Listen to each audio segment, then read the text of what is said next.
Hello everybody, happy Monday. We have had a very exciting last couple weeks, and we have an exciting couple weeks coming up as well. We're going to look at a couple different scenarios today on BTC and talk about our overall general plan with it, okay? So we have been looking at this wave 5, 1, 2, 3, 4, 5, which has played out perfect. I could not have asked for better. We hit our wave 3 target nearly to the dollar, spot on, about 21K. Our wave 4 target, again, nearly to the dollar, about 20K. And this is where things are getting a little bit interesting. We're looking for a wave 5 that we were initially looking at 21.8. I withdrew that target and said I'd like to see about 21.5 because there are a lot of eyes on this. I said we'll either over or under deliver on it. And I'm looking more to fill the fair value gap, hit about 21.5K. All right. So here is where things get interesting. One of two things, either A, wave 5 was put in here, and now we're going to see our ABC retracement before a continuation to the upside. Reasons for this being true, we did sweep the highs, okay, and we are seeing weakening bullish momentum on RSI. All right, so that alone, sweep the highs, second rejection from that 21K zone, seeing what looks like a pretty strong move down. We did lose the weekly open again after claiming it here on this candle. This is a really powerful bearish engulfing candle here. So it does look possible, right? It does look good for the bears in this case. Now I want to talk about the reasons why I think that we may not see continuation to the downside, but instead we'll see, again, going for that 21.5K area. Oh, and there is one other thing too. If we take a look at Ethereum, this is another case that makes me think, yeah, wave 5 is in. You can see it just played out perfect. 1, 2, 3, 4, and 5, just like that. Top of the channel, boom, and now we would see, some degree of an ABC retracement. So again, this is me leaning more towards, yes, wave 5 is probably in on BTC. It was this sweep of the highs here, and now we're going to see something of a retracement now moving forward. Here's my one, just a couple different reasons why I think that maybe that wouldn't be the case. First of all, this move happened over the weekend. So typically weekend moves I do not like, especially when they're meant to be important. So this would be an important weekend move that would then give us our wave 5. So that alone, I'm not a fan of. Going over here, I would find it pretty shocking if we were to have this range deviation only to then sweep the highs over the weekend for then a rejection and a move down.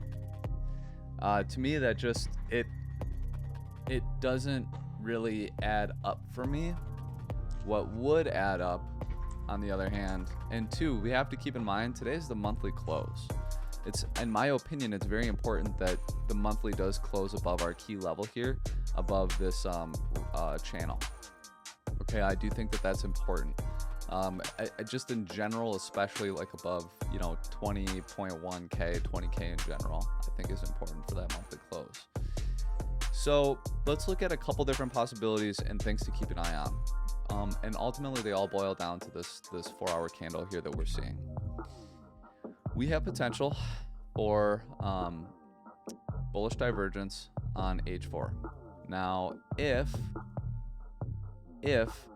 this candle were to close above here and this was a wick, and then this next 4-hour candle were green, we would have a really nice bullish divergence, and this would have just been ultimately another trap, right? So a wick down, showing that we held this area of support. So we deviated, came down, held it as support here. This would end up being a wick down, closed above, held it as support, had a green candle here to follow through, confirm the bullish divergence, and then we would have our continuation to 21.5K. So that, to me, if I were to see that on the 4-hour closure, I would say, okay, that it was held as support. We do have bullish divergence forming. We could then see that move up, and ultimately this would then be an ascending triangle, right? On the other hand, my opinion, I think it would be unlikely that we would have 2 deviations back to back. I would rather see a wick here. If this 4-hour candle were to close below it, I would expect that we would then see a back test here. And on this back test, if we reject, then yeah, I would say that wave 5 is in here and we are probably going to be seeing lower. So that is my thought process on it. In kind of what we're looking at here in terms of, are we going to get that last push up, or are we simply going to retrace out of here? I think it will come down to this 4-hour and some of those key points and triggers I told you about to keep an eye on. Okay, so those are my 2 arguments for and against wave 5 being in here or there. Just going down on a lower time frame right now, it doesn't look great. Okay, so we are holding the midline of this channel, but we have rejected from the 618. As a matter of fact, we cut right through it. We back tested it and are continuing to reject from it. So it does not look great for the bulls. That said, I will look to this trend line to hold up and look to see again if we can't get that 4-hour closure up here, because that to me would be man, that would be huge if we were to get that 4-hour closure, and this would end up having just been a really just a brutal, very savage trap right again set for the bears.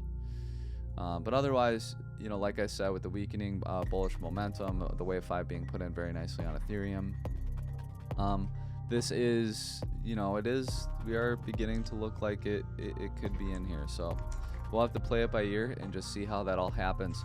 If this is the wave 5, then we are looking at our ABC retracement. Ultimately, I was looking for, go ahead and hide this, we go to our 4-hour. I was looking for something like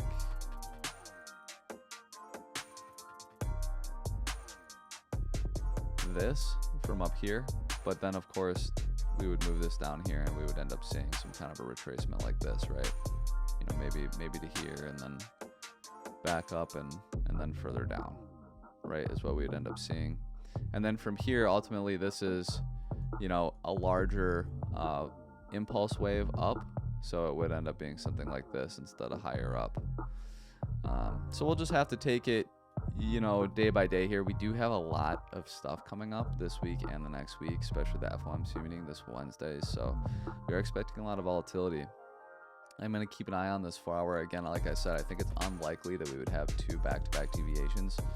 If we did, that'd be pretty savage price action. So if this does close inside the channel again, I would expect a back test and further down. If we get the closure above here with that bullish divergence, then, you know, again, I think it would be likely we would get that next leg up. So a couple things to keep an eye on. I'll keep you guys updated on the Discord, and I'm really excited to see how this all resolves. We're at a really interesting point here where I could see it going either way, about 50-50.